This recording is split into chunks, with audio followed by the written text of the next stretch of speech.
I'm Pete Wright. And I'm Andy Nelson. Welcome to the next reel. When the movie ends, our conversation begins. The silence of the lambs is over. Tell me, Mum, when your little girl is on the slab, where will it tickle you? Oh, Andy, here we are. It's finally, this is Hannibal's Hannibal. Right here. I mean, Brian Cox was great, but, you know, he kept his powder dry for Succession, I think. This is the Hannibal that we want. The Hannibal we deserve. This is certainly the Hannibal that people remember most, I would say. I think Anthony Hopkins, there's a reason he ended up doing so well in award season for this, because it's a film where his character really was very prominent and stood out as somebody that you just can't forget. It's spot on perfect. Yeah, it really is. Now, we're coming at this right after we're in the middle of our Hannibal series, Hannibal Lecter series, and I spent this weekend and I binged all of the movies, and you could say that was a mistake, because why would I want to watch this on the same day that I watch Hannibal Rising? I mean, talk about a crappy dessert. I can't speak to that, so I have yet to see that one. So okay. I'll just have to wait 3 weeks until we actually get to that one. Yeah. So slow your roll, mister. It does come on the heels of Manhunter, we talked about last week. And I would like to know, now that you have seen both of these movies back to back, do you agree with me that Silence of the Lambs is the same movie but better? Yeah, that's an interesting perspective, because we're certainly watching films about a detective, somebody with the FBI, somebody who's working for law enforcement, who is trying to track a serial killer, ends up needing to get help from Hannibal Lecter in order to stop them. There is very much a very similar story. And it makes me wonder if the books carry as much similarity. Or, I read, you've read both. I've only read Silence of the Lambs, so I can't speak to Red Dragon. Would you say that your recollection of the books, I know it's been a while, it's pretty similar? It's been a while. I made the choice to watch the movies instead of review the books this weekend. So, but my memory of it is that it is also very similar. And it's almost like Thomas Harris was like, hey, I think I can do this better. Let's try again. Yeah. Yeah, it does feel that way. I do think that there is an element where it feels like the same story. And you talked about it a little bit last week. Like the main difference, I guess, that we're seeing is the fact that in the last film with Will Graham, we're really getting him as a character who is already, has been working in the industry of law enforcement for a while and is good at his job, and caught Hannibal Lecter, but in the process kind of was broken mentally, psychologically, quit the force. And the only reason he's doing this now is because he needs to kind of get back into that headspace of cat and mouse, of prey and predator, and trying to figure out how does he do that. And so he does that by latching onto Lecter. So it's really it's more kind of the psychological shift for him that he needs. Whereas with Starling in this film, it's really, she's new. She's still a trainee at the FBI in the academy. And while she's incredibly intelligent and is able to figure things out, I think the difference is that she is using it as a learning opportunity, and he sees it as kind of a chance to, Hannibal sees it as a chance to kind of help her and mold her a little bit. And that's what I think is interesting, and certainly will continue to be interesting as we move forward into the next film as well, as their relationship continues. Yeah, I think structurally is that's the piece that I think is really fascinating. The fact that this is a movie where we take our principal character out of context. We take Will Graham out of his sort of intellectual psychiatric retirement. We take Clarice out of school, right? She's a trainee. And we thrust them into this new world where they're tracking a serial killer, Buffalo Bill and Dollarhide, and we are that serial killer is somehow known by Hannibal Lecter, who is this sort of book of the vampire for the movie, who helps our principal character understand the mode and operation of the serial killer. And there is a mentor in the form of Jack, who is working who is an FBI agent, and the entire scaffold of this movie, of both of these movies, is sort of beat for beat the same. The difference is, and this was my point last week, that because Clarice is new, that gives extra stakes for her relationship with Lecter. And I think that makes this movie more interesting because she is vulnerable the entire time. She's super smart, but she's vulnerable in every beat. And because she is a woman, and I'll say Jodie Foster is a diminutive, statured woman, that we have this also this sort of angle of how she handles herself in a predominantly male investigation and male field of law enforcement, and we get all kinds of those sorts of sequences where we see her vulnerable just culturally, just because she is a smaller framed woman. And I find that something that we get in this movie that we just don't. You're never going to get that in Will Graham because he's good at his job and successful and a man. Like, we just can't have, it just never has the same sort of resonance and fear that we get in Silence of the Lambs. Everything about Silence of the Lambs just levels up the story that comes from these two. It feels like a do-over to me in a solid way. Well, even to the point where in the previous film, we know there had been psychological issues that Graham had, he quit the force over after everything that happened because of his, we'll just say his journey, his character journey to capture Lecter. That whole process broke him in some way. We only get that spoken a few times. They talk about how he can't do it and he needs to get his mind in the game and all that sort of stuff. Whereas in The Silence of the Lambs, we actually do get more of that psychological backstory of Clarice, right? Where we actually several times in the film, we get scenes where we see her having these flashbacks to her childhood with her dad when he's coming home in the police cruiser, the funeral home when she's walking up to see his dead body. And so we're getting this sense that there is this weight that she's been carrying through her life, and perhaps also what's pushed her into law enforcement, right? I mean, he was a cop, she's going into the FBI. And so we're certainly seeing that element of her, which really plays into much stronger those conversations that she has with Lecter, because he uses that opportunity to kind of explore her and to go back to his days of being a shrink and actually like having these deep psychological conversations with her to kind of explore her backstory and dig deeper into her psyche, which we never get with Will. It's always much more of a surface story. And again, I don't know if that's actually in the book, but the way it's depicted in the film, it's pretty surface.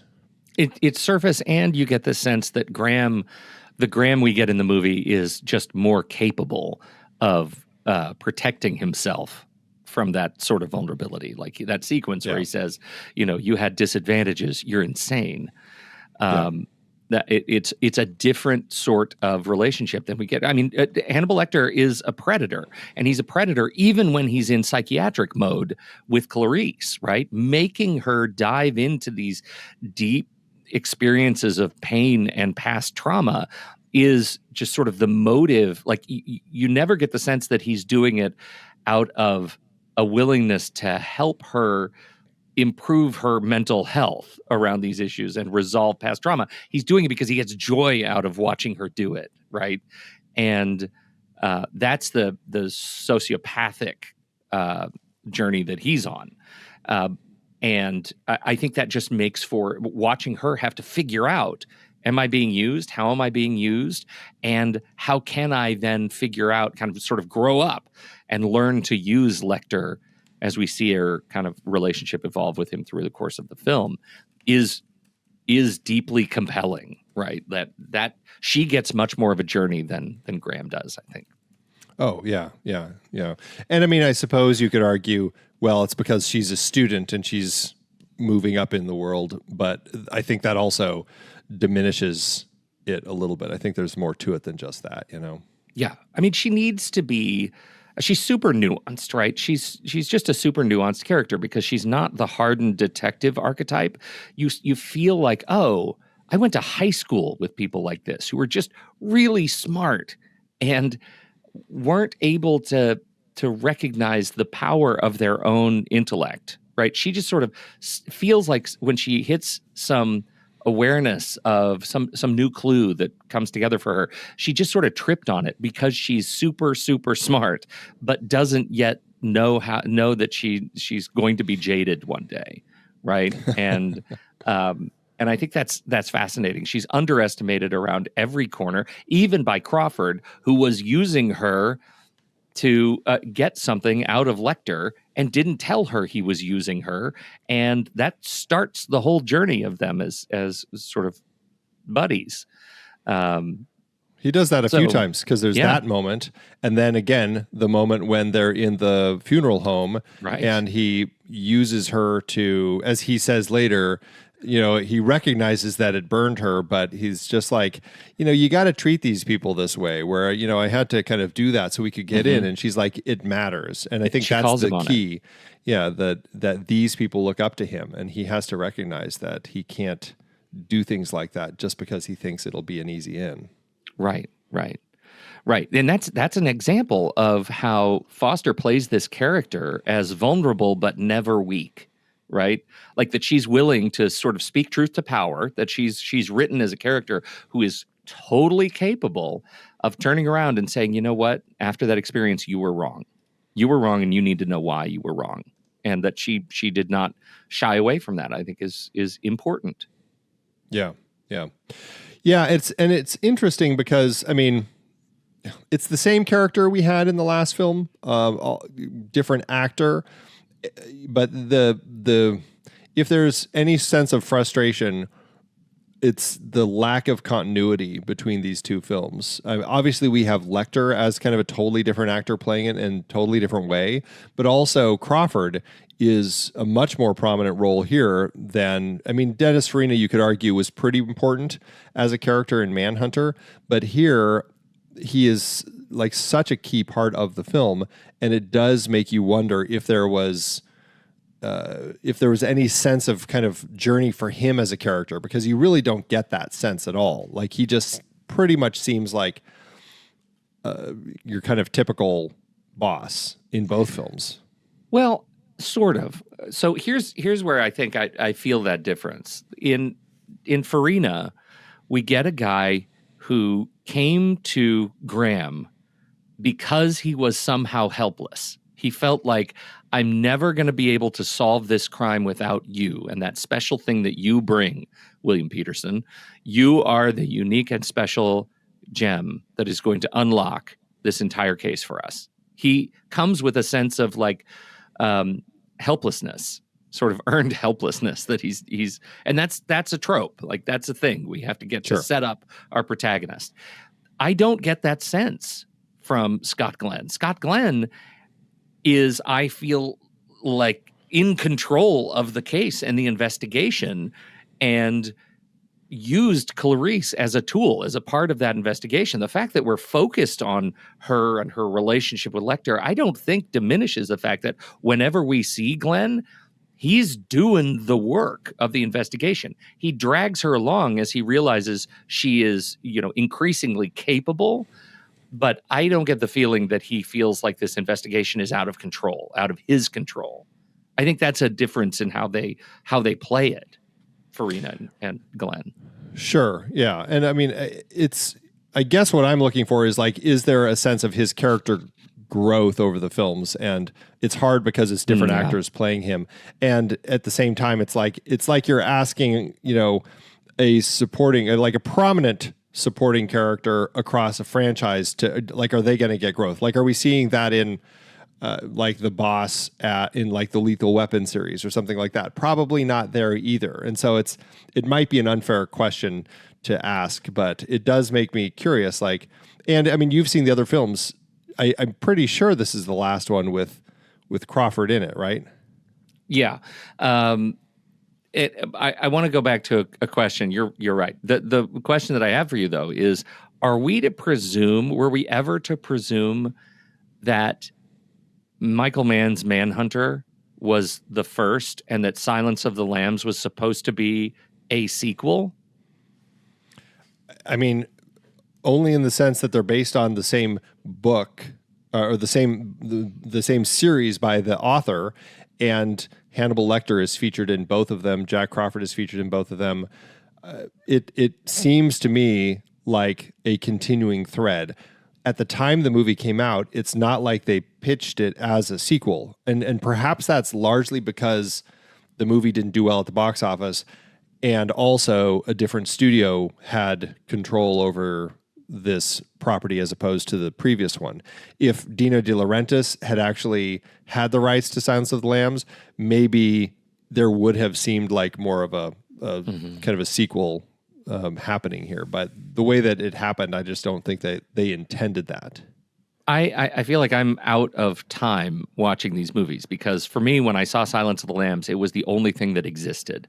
I knew that Manhunter was a thing long after I had seen Silence of the Lambs. Like it was just not it was not present for me. And that's why it seems to me in hindsight that Silence of the Lambs was more of a do-over. It was a clean slate sort of do-over. And it's just it just never felt like it was intended to be a thing where we would see narrative growth over the course of the arc of individual characters, because they aren't related.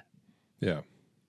I just really wanted to see Frankie Faison's lieutenant from the first one. I just wanted to get a sense of his journey to suddenly, now we know where he quit that force and joined up with the retired, FBI so that he became a candy striper.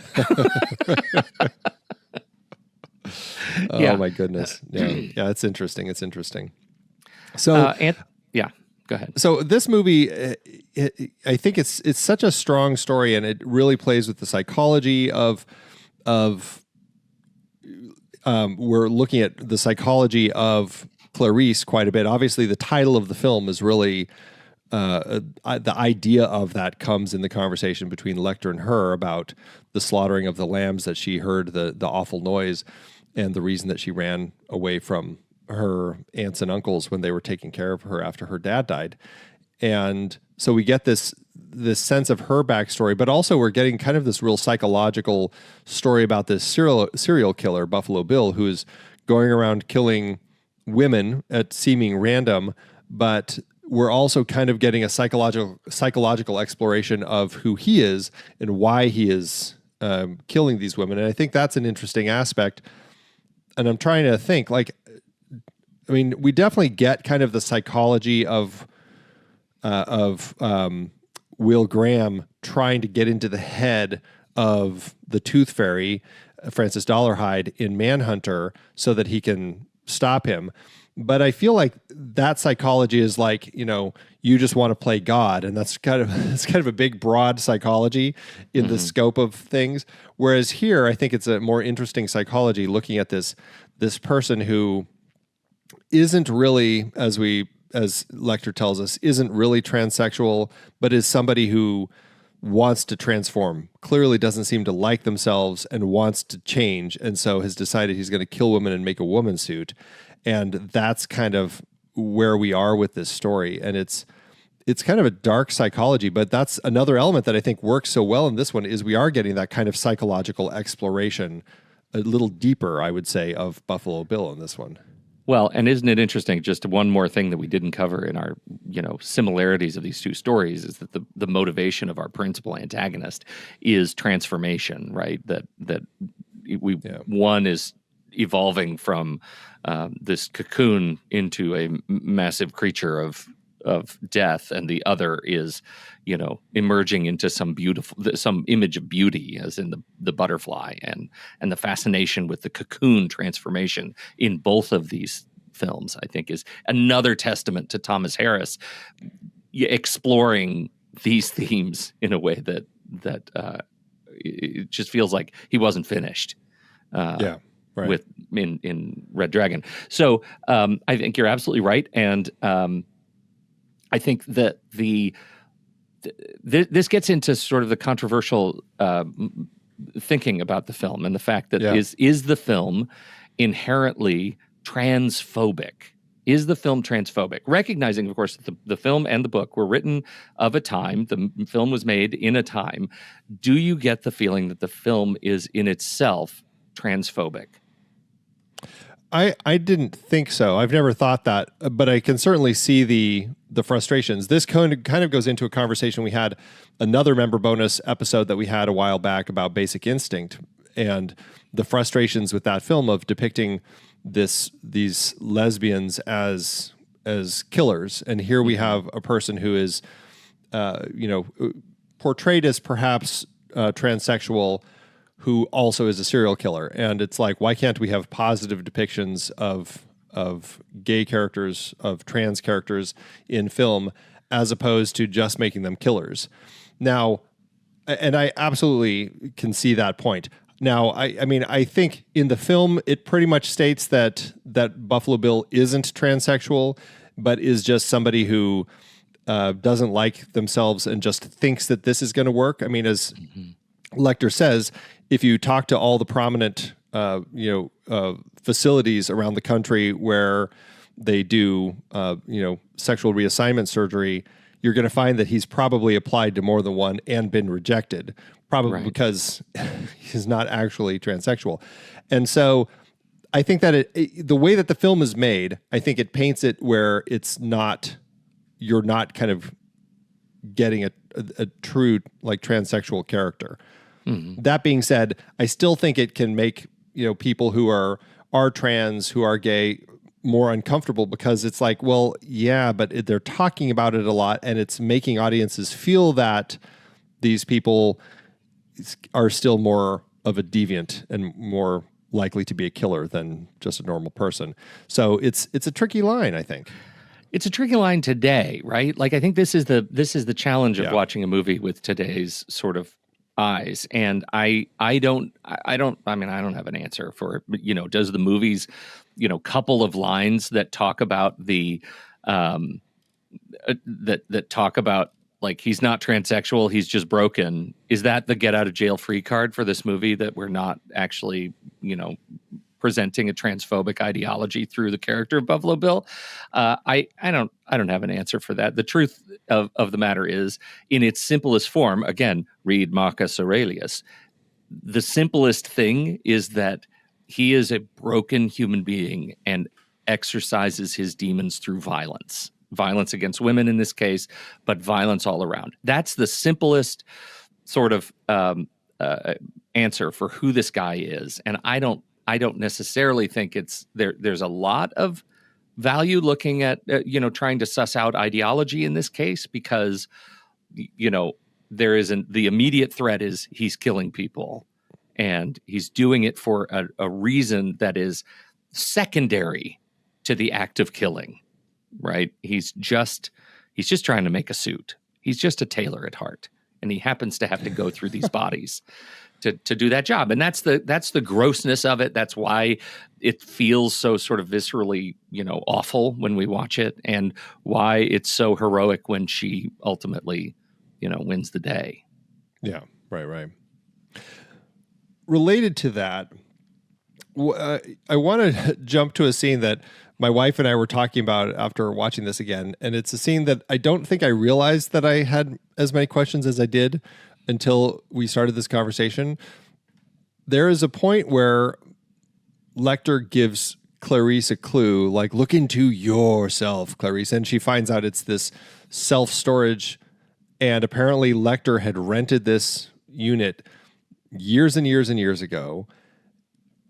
But why? And did he do it for Buffalo Bill? I mean, he put the head of Benjamin Raspail after Buffalo Bill killed him, is what it sounds like, and put it in a jar and stored it there after Raspail hadn't shown up for 3 sessions, apparently. And so he went over to his place, found him dead, took his head and put it in a jar.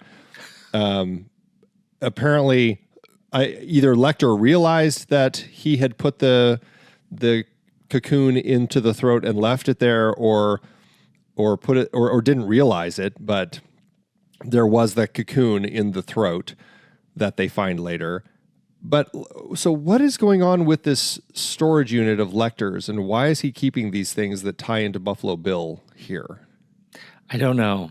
I don't know. It's like collecting serial killer things? Paraphernalia? Yeah.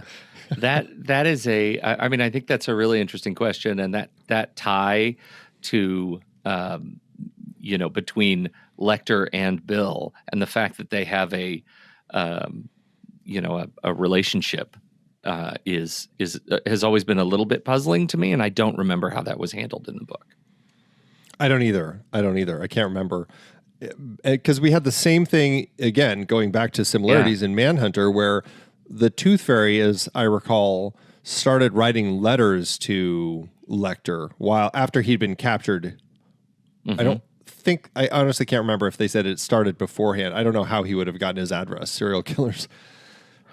There's an address book. Yeah, there's an address book. It's like a secret address book. It is. Yeah. It's as soon as you join the club, they send it to you for free. It's complimentary. It's like Grand Slam, the movie with all the hitmen and everything. Like when you need to do a robbery, they have the guy pulls down the whole thing and has the whole wall of all the different people. It's the same thing for serial killers. It's like you can pull out the directory and let's, who do I need to get in touch with? Yeah. And then they send you a tote bag too, just like AARP. Anyway, that was something that we're just like, I just don't know. I couldn't piece together the reasons for that made it logically make sense for me. Like the whole thing with that storage unit is strange. It's a strange one. Yeah, I'm sure there's more to it in the book. I'm just sure of it. That has to be a thing. That was unclear. Now here's another question. We have the one of the, I don't know if it's a big complaint, but at the time there is a big moment of surprise that we get when Lecter he's being held in Memphis at that, I don't know what sort of room they're in, like a giant conference room or something, in this cage in the center, and goes through this whole thing of killing the guards. And then we think that he is escaped in the elevator, and then we find out, no, he's actually cut the guy's face off and put it onto himself, and they actually take him out, and he's out in the ambulance, and that's how he breaks free. A very big twist of a surprise that we get the way that plays. And then we get a similar one later in the film as Crawford and all of the feds are raiding a house in around the Chicago area, I believe. And meanwhile, Clarice is back around Frederica Bimmel's house and visiting neighbors, and ends up at the actual Buffalo Bill's house. But we're intercut, and that's another big switcheroo that we get, a big surprise. Did they overplay their hand by doing that twice, or is it effective to do it both times? Are you asking a leading question? Because the way you asked that question, it sounds like you think they have overplayed their hand, and I do not at all. I've seen this movie many times, and I'm still riveted by that doorbell buzzer in Bill's house. Like, that is crazy good editing and pacing and composition. The entire structure of that final sequence I thought was great. I guess I can see your point, and if you truly believe that point, I see what is a little bit broken about you. But for me, it worked very, very well. All right, make your case. I don't think that. It's just a complaint that had been raised at the time the film came out. There were people who said, Jonathan Demme, he already did that trick once, and then he just goes back to the same well in the same film and does the same trick a second time, and he could have found a better way to do it. It was just a comment that people had said. I don't think it's the same trick either, right? I don't think it's the same trick. I think it's the identity trick is one thing, but the context is so different because of the level of alert and knowing that, Clarice was, she's just digging around getting some extra information. The real story is with Crawford and all the lights and sirens and things. And I think the subtlety of going into that sequence was perfect. The fact that we get Bill's upstairs for the first time, we get to this, they reveal the rest of the house in such a beautiful way in this final confrontation that we are as jarred as she is because we've never seen the rest of the house. I just think it all works so well. It all works so well. Of course, leading up to the most incredible last like 30 seconds where he has the night vision goggles on and we just get Jodie Foster's fear face as she's groping in the dark is extraordinary. It's just great. Yeah. No, and I'm just bringing the point up because it's one that had been said, but I don't want to kill the messenger here. I also agree. Yeah, don't be like 300 where you're going to kick me into the pit or anything. I'm just saying it's a thing. But I also feel that there's enough of a difference between the two sequences where, sure, you get a sense that they're surprising you, but I also think it's kind of the point of this type of film, right? Thrillers, where you never really know what's going to be around the corner, and I think they do a great job of kind of playing the way both of them. Even though both of them are kind of intercut back and forth between the two different locations, I think they do a great job with it. I have a great time watching how it plays. And going to the ending of the film, it's fantastic. It's fantastic. And by the end, like even this is one of those movies where even though I know what's coming, I'm still eager to be played. Yeah. I'm still eager to be tricked. That's it's because it's so well done. Mm-hmm. It's like you're not getting bored by it. It's just, again, you get to jump into that terrifying moment where, and it happens at a perfect moment too, because she's already found Catherine in the hole, and that exchange is so perfect. You have the Brooke Smith just totally yelling at her. It makes me laugh every time I'm hearing her yelling at Jodie Foster. But then you get to the point where she goes into the creepy bathroom and finds the former homeowner dead in a tub and just clearly for a very long time, to the point where she's rotted into just like puddles of ooze and disgusting grossness. And that's the moment the lights turn out. It's like the perfect place for it to go completely black. Oh, it's so good. Well, and Brooke Smith, can we just say Brooke Smith is great. Yeah, I know. We just talked about her in Series 7. Here we are again. I know. And she's so good as this, at playing this character who is obviously a kidnapping victim and dealing with the trauma. But the fact that she even gets an arc, she gets a power arc where she kidnaps the dog and she, holds the dog ransom so that she can get out. And she doesn't actually use the lotion when she is demanded to use the lotion. She does a little bit. She does a little bit in the beginning, but once she's into that power arc, she forgoes the lotion. And I think I think she's just really, really good. And out of this whole ordeal, she gets a dog. Did she leave with Precious? She leaves with the dog. She leaves with Precious. God, that's so funny. Yeah. I missed that. I mean, I probably have noticed before, but I wasn't paying attention. That's hilarious. I think that dog is now, she's going to take it home to her cat. Her cat, how long in movie time was she there? How many days? It wasn't very long. So the cat's probably still alive. Well, and her mom is a senator. She would definitely be having people go to her daughter's place and feed the taking cat. care of her. Yeah, daughter's kidnapped. Please feed the cat. Yeah, right. Someone got the memo. Yeah, yeah, yeah. Okay. Any cast crew that you want to talk about? Well, I want to say one more thing about. Can I talk about camera? Because I think this movie has a really interesting thing going on with the camera. And the fact is, we spend a lot of time in the relationship between Clarice and Dr. Lecter. We spend a lot of time in first person.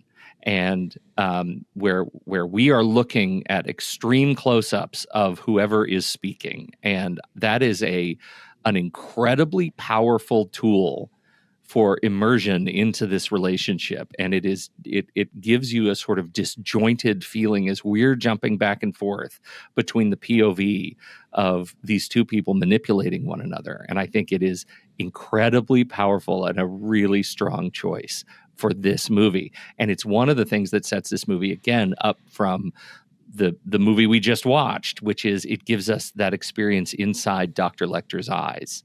And it's wholly unique for me. Well, and it's not just that pairing that we get that too. Like it happens a lot throughout the film, often with Jodie Foster. Kind of, I think that I'm trying to remember. Like we're pretty close on the faces of Buffalo Bill and Catherine when he's yelling. And I'm like, are we? Is it just off first person, or was it actually first person? I can't remember exactly. I think it's off first person. I think that POV is really constrained to Lecter and Clarice. Not just Lecter, but Clarice, I would say yes, because we see it when she's talking to Frederica Bimmel's friend, when she's asking her, like, what's it like to be an FBI agent? Like when they're sitting in the cafe toward the end, we're seeing the first person there. Yeah. We're seeing it when she's talking to Casey Lemons, Ardelia. We see like the two of them in that back and forth.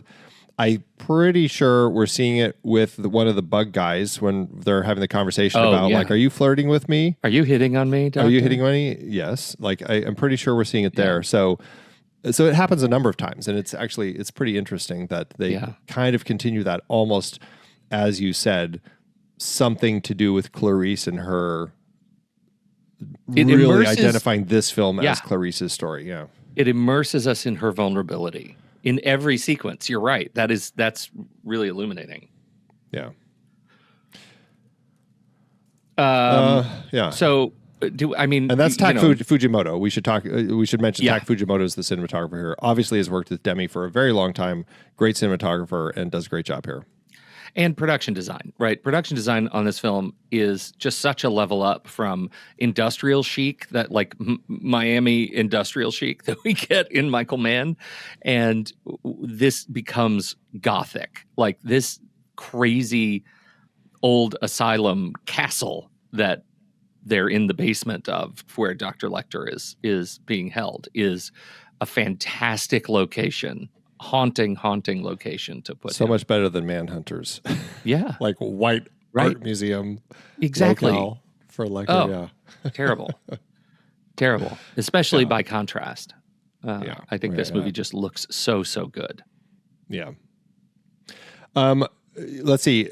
We talked about the recurring characters, obviously Hannibal Lecter, Jack Crawford, and Frankie Faison, not recurring character, but recurring actor. Anthony Heald, Chilton actually is another one. He was, I can't remember who played him in the previous film, but he was in the previous film, and Anthony Heald will play him in the next one, at least. I don't know. I can't remember if he's in Red Dragon, probably. Yeah, I think so. Yeah. So he's going to continue. And then we talked about Scott Glenn. Ted Levine is so good as Buffalo Bill, and it's one of those roles that I can't help but every time I see him in, no matter what it is, even like when he's working with Al Pacino in Heat, it's like I still first think of him as Buffalo Bill.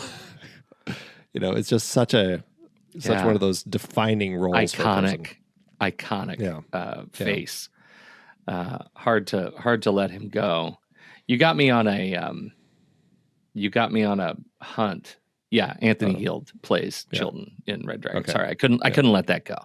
Yeah, I figured he would have, because it happened right after Hannibal, that film. Exactly.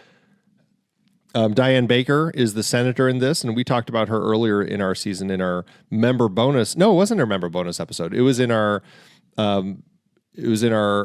Spoiled Rotten Twist Endings series, because she was in.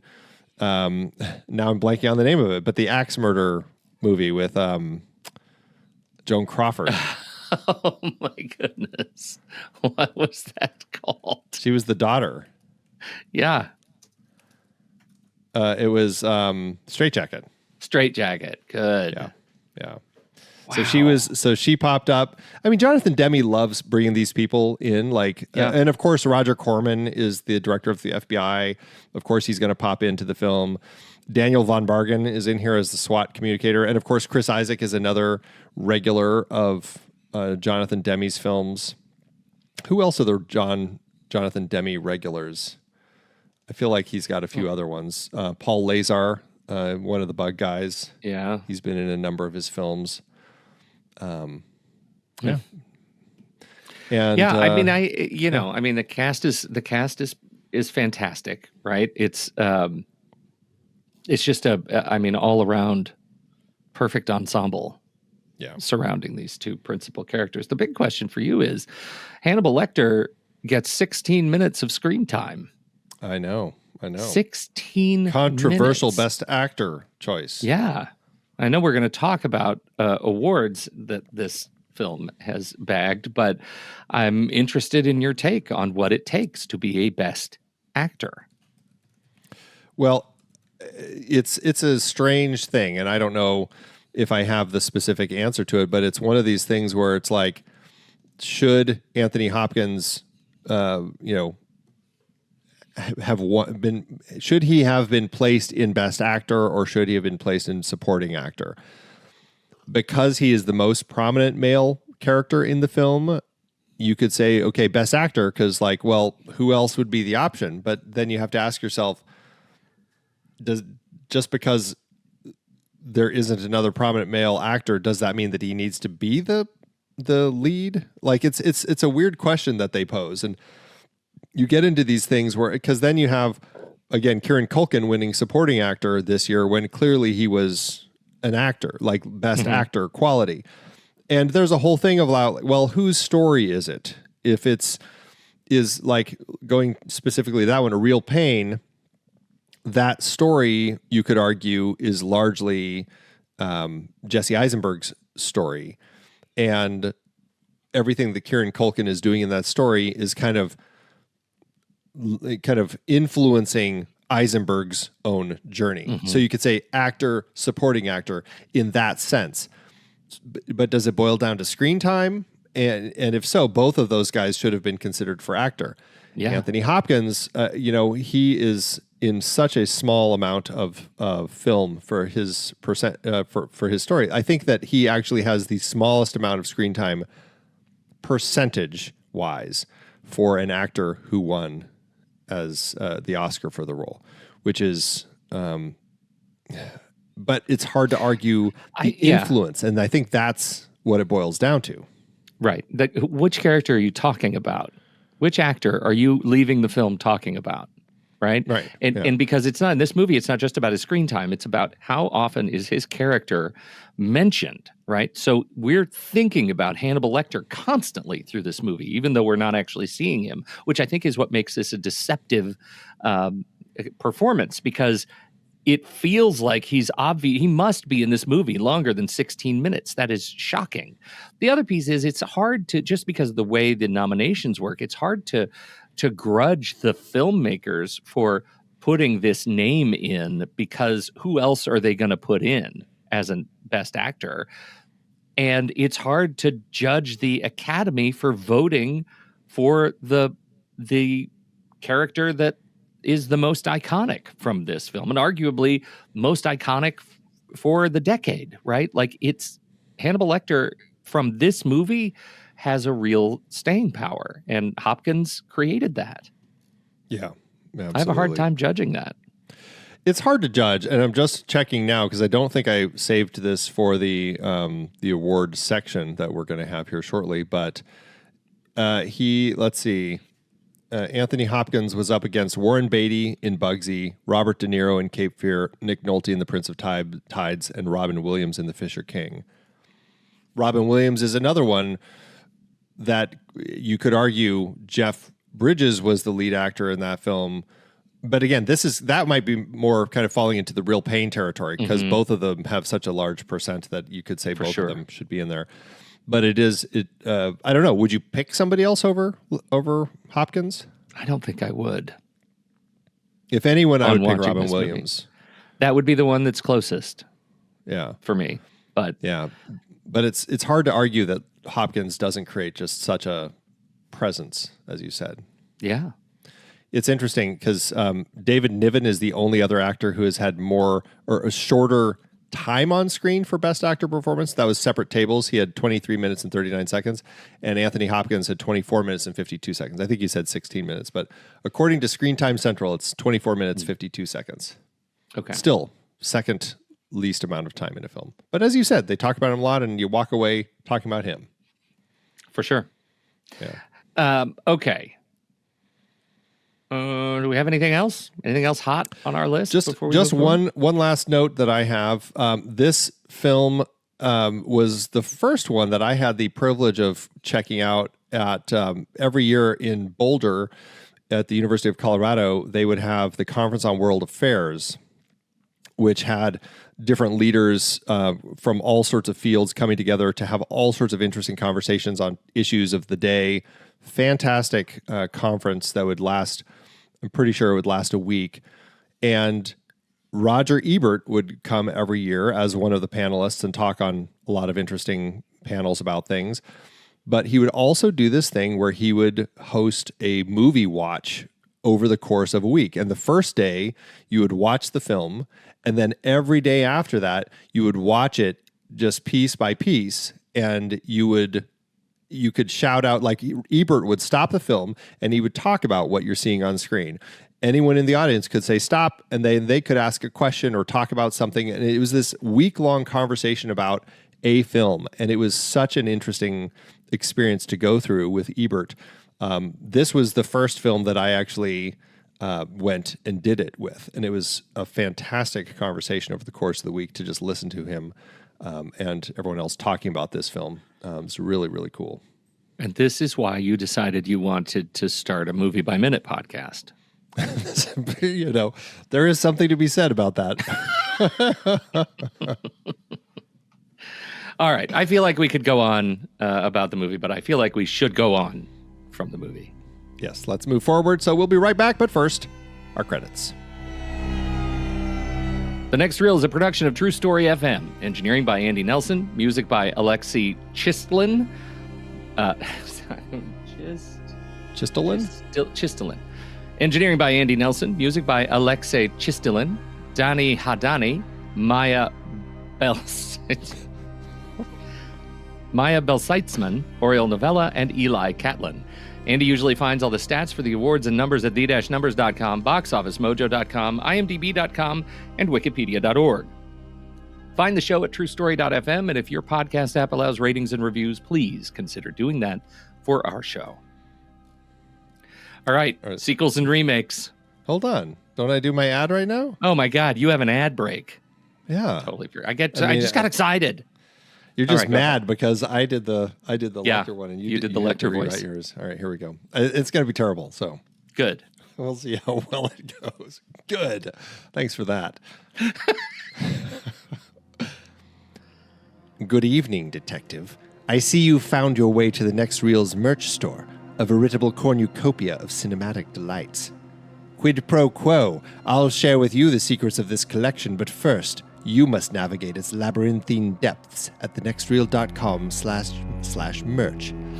Amidst the array of designs, you'll find shirts that pay homage to our shared fascinations, from the classic Rusty the European Tour shirt from National Lampoon's European Vacation, to the Blood Moon Centennial Celebration design from Messiah of Evil. Each piece tells a unique story. But beware, detective, for once you don these emblematic pieces, you may find yourself drawn deeper into the abyss of cinematic obsession. But the hunt doesn't end there. Hidden within this virtual asylum are designs from our Filmmaker Filmographies series, celebrating the visionary works of legendary directors like Akira Kurosawa, John Carpenter, Sergio Leone, and Stanley Kubrick. You might also find yourself tempted by the Pack Tech shirt from Real Genius, a totem of technological mischief. And the collection extends beyond shirts, detective. A wide array of apparel and merchandise awaits your discovery. So tell me, detective, what will it be? Will you succumb to the siren call of these celluloid relics, or will you retreat to the safety of your mundane existence? The choice is yours. But know this, every purchase supports the next reel, a beacon of light in the darkness of vapid entertainment. I'll be watching from the shadows, eager to see which path you choose. Remember, detective, we covet what we see every day. And what we see here is a collection that demands to be coveted, to be consumed, to become a part of you. Until next time, happy hunting. And do take care. One can never be too careful when delving into the minds of madmen and the art they inspire.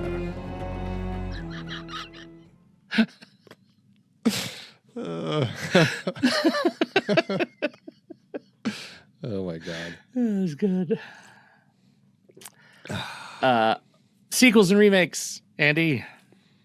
Yeah, well, we're certainly Okay. talking about it, but you can't have this conversation without mentioning Silence, the musical. Oh my God. That's right. And it was a parody, unauthorized parody show that took the book and a lot of different other things and kind of created this whole goofy thing with all of our favorite characters. And you have songs like Silence, This Is It, The Right Guide. If I Could Smell Her, C-word. Oh. Ow. There's also Buffalo Bill's song, Are You About a Size 14?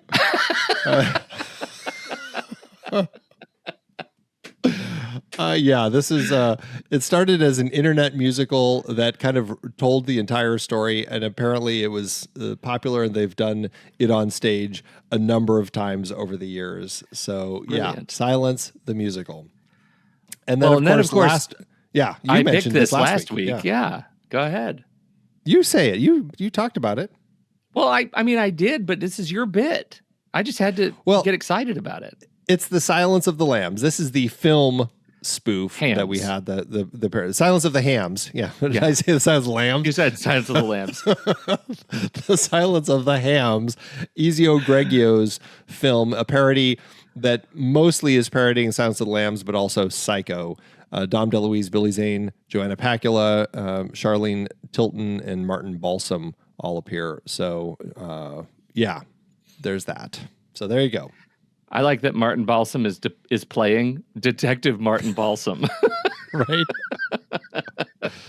Oh, so goofy. So goofy. Yeah. Mel Brooks is in it. Phyllis Diller. It's a hell of a cast.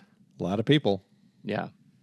All right. Where does that take us from here? After sequels and remakes, it's award season. Yeah. Very, very popular. 71 wins with 50 other nominations. This was a big one at the Oscars because it won the big five: Best Picture, Director, Actor, Actress, and Adapted Screenplay. That's it was actually PDAS. yeah. It was actually the third film in Oscar history to win the big five after It Happened One Night and One Flew Over the Cuckoo's Nest. It lost Best Sound to Terminator 2 Judgment Day and lost Best Film Editing to JFK. I can see those. Mm-hmm. At the Saturn Awards, it won Best Horror Film. Hopkins won Best Actor. Foster lost to Linda Hamilton in Terminator 2 Judgment Day. It lost Best Costumes to The Rocketeer. It lost Best Director to James Cameron. It won Best Makeup and Writing. It lost Music to Body Parts. And then in 2010, it won Best DVD Collection for the Hannibal Lecter Anthology. It was nominated but lost to Star Trek Original Motion Picture Collection. At the BAFTAs, it lost Best Film to The Commitments. It won Best Actor and Actress. It lost Best Adapted Screenplay to The Commitments. I don't think I realized The Commitments was based on something. Yeah, that's crazy. Huh. I guess it was based on a book. I guess so. Or a play. It could have been a play. Or an album. Yeah, you sure? It lost Best Directing and Editing also to The Commitments, very big that year. It lost Best Cinematography and Score to Cyrano de Bergerac and Best Sound to Terminator 2. And then at the 2020 awards, these are always interesting ones because they look at what came out. Now, granted, it was the 2012 2020 awards. Usually they look at movies, I think, 20 years in the past, but I think this was their first year, so I don't know why they did 1991. But it won Best Picture, Director, Actor, Actress, Adapted Screenplay, and then Ted Levine was actually nominated for Supporting Actor, but lost to John Goodman and Barton Fink. Brooke Smith was nominated for Supporting Actress, but lost to Gina Davis and Thelma and Louise. Best film editing and sound design lost to Terminator 2. Best original score lost to The Commitments. And that's another one. It's like score, I really remember the songs. I don't remember the score. And it lost best cinematography to Raise the Red Lantern, which I can definitely see that one. For sure. So, yeah, an interesting look at 22 years later, 21 years later. That's really interesting. All right. Well, how to do at the box office? Well, for Demme's turn behind the wheel, he had virtually the same budget that Mann did, $19 million or $44.3 million in today's dollars. The movie opened February 14th, 1991, for all you lovers out there, on a busy weekend opposite Sleeping with the Enemy, L.A. Story, The Never-Ending Story Part 2, The Next Chapter, and the limited release of Rosencrantz and Guildenstern Are Dead. And obviously didn't work as counter-programming because it started off in 13th place. That surprised me. The very next week, though, people realized how great it was and flocked to it, pushing it into the number one spot for the next 5 weeks. It would remain in the top 10 for 14 weeks, becoming the 5th highest grossing film of the year. In the end, it earned $130.7 million domestically and $145 million internationally for a total gross of $642.5 million in today's dollars. That lands the film with an adjusted profit per finished minute of just over $5 million, proving Hannibal has it within him to slay at the box office. I mean, I know. That's a real onion to unpack, your choice of doing that. Well, I love this movie. I love the way it sort of interprets for us what a strong female protagonist can be, how nuanced and vulnerable and powerful that character can be. And obviously, I think Lecter's legacy, the big LL, is strong with this one. Yes, the force is strong. We'll see if it holds up. We will, because we've got 2 more films with him. Yeah, I love it. It's a great film, so can't wait to keep watching this franchise. So we'll be right back for our ratings, but first, here's the trailer for next week's movie, Ridley Scott's 2001 film, Hannibal.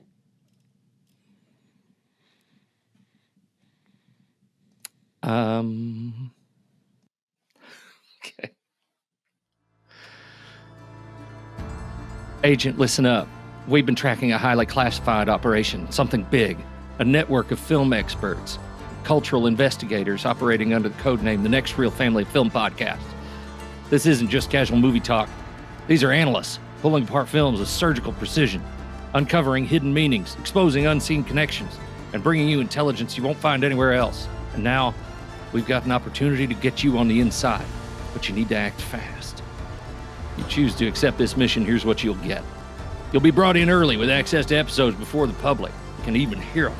You'll receive classified bonus recordings, deeper intel that doesn't make the regular files. Some of this content is too sensitive for ad interruptions, so you'll get ad-free versions of select episodes, and that's just the beginning. We'll set you up with your own encrypted podcast feed, a direct line to the operation, no interference. There's also a secure Discord channel where you'll gain access to exclusive briefings and live-streamed recording sessions. You'll be in the room, hearing it as it happens. This is a need-to-know information, and you need to know. So the question is, are you in? Go to truestory.fm/join now. Secure your access, and remember, the best agents never work alone. The end. Excellent. Oh, doofus. Letterboxd, Andy. That's where we pick the stars and bars for this particular film. And I want to know what you're going to do. Where are you going to put it? Oh, it's always been a 5-star and a heart film for me. Straight up, just a perfect film. So no question, 5-star and a heart. Well, I'm curious, especially now that you have done the full franchise, how you're allocating those 15 total stars that you decided last week is all you're going to give this whole series. You know, it turns you're already out down 9. Well, okay. So what we have down 9. Okay, let me just say, you reminding me of that is, you would think, problematic, but what we have ahead of us: Hannibal, Red Dragon, and Hannibal Rising, and Hannibal Rising, right? Yeah. Hannibal Rising, and so I have 6 stars left. Yeah, I think I'm going to be okay. Okay. Good. All right. Not as hard as it turns out, I guess. Yeah. No, it turns out it's okay. So I'm going to be fine. I'm going to be fine. Perfect. Hey, one last thing before we wrap this up that is worth just a quick discussion is the end of the film, because that is another section of the film that people compared it to Hunt for Red October, which came out a year before this, as an ending that felt tacked on. Like, you've got Anthony Hopkins in that weird blonde wig that he's got, kind of hunting Chilton down in the Bahamas. What do you think? I think it's perfect. Tacked on? Okay. No. Okay. Not at all. I actually feel like it makes total sense because he got away, because Chilton's a jerk and needs a comeuppance, because of so many things. I think, and that last line, right? I'm having a friend for dinner, is extraordinarily good. Well, okay, here's a question. Do you think Chilton is there? My wife and again, we're talking about this. Like, is he there on the run? Does he know that Lecter would probably come for him? And so he's like fleeing the country? Because it's like he goes, I was like, is he there for work? I mean, he runs a prison. I don't know why he would be going to the Bahamas to meet somebody for work, but it's not like he seems vacation. I don't know why, he but seems why like he's specifically meeting a guy. Could he just be on vacation? Maybe a conference. He could be, yeah. I mean, there are reasons, I guess. The Conference of Prison Wardens, right? But in the Bahamas. In the Bahamas, I don't know. It was just one of those things. I've never really been bothered by the ending, but I know that is another point that people bring up about this film. Man, I just don't share that problem.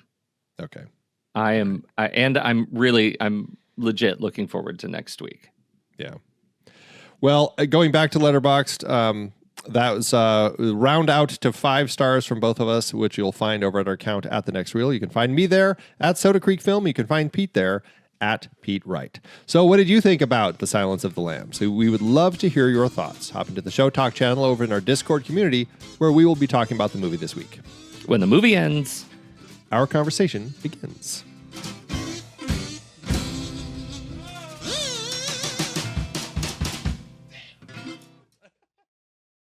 Letterboxd giveth, Andrew. As Letterboxd always doeth. Okay, my first one's a thought experiment. I need you to help me parse it. Can we do this? Okay, I'm looking forward to that. It's a half star and a heart. From Luke Nisi. The first 4 lines are in italics, like a poem. I just want you to love me. I just wanted to know, parentheses, change myself. Fix it all, Jonathan Demme. Beauty resides where your spirit dwells. So poem. And then, wanted to revisit this one on my last day of being a teenager. Famously, my least favorite film. Both an excellent movie, I'll admit it, and a confoundingly boring one. Unscandalizing. Though I suppose monster stories tend to be less effective in scaring monsters. Happy to report this is, in fact, one of my favorite films, mostly because I realized I can't detach myself from its imagery. But I won't change the rating because I'm a stubborn son of a bitch. I don't want to analyze this one at all, to be honest.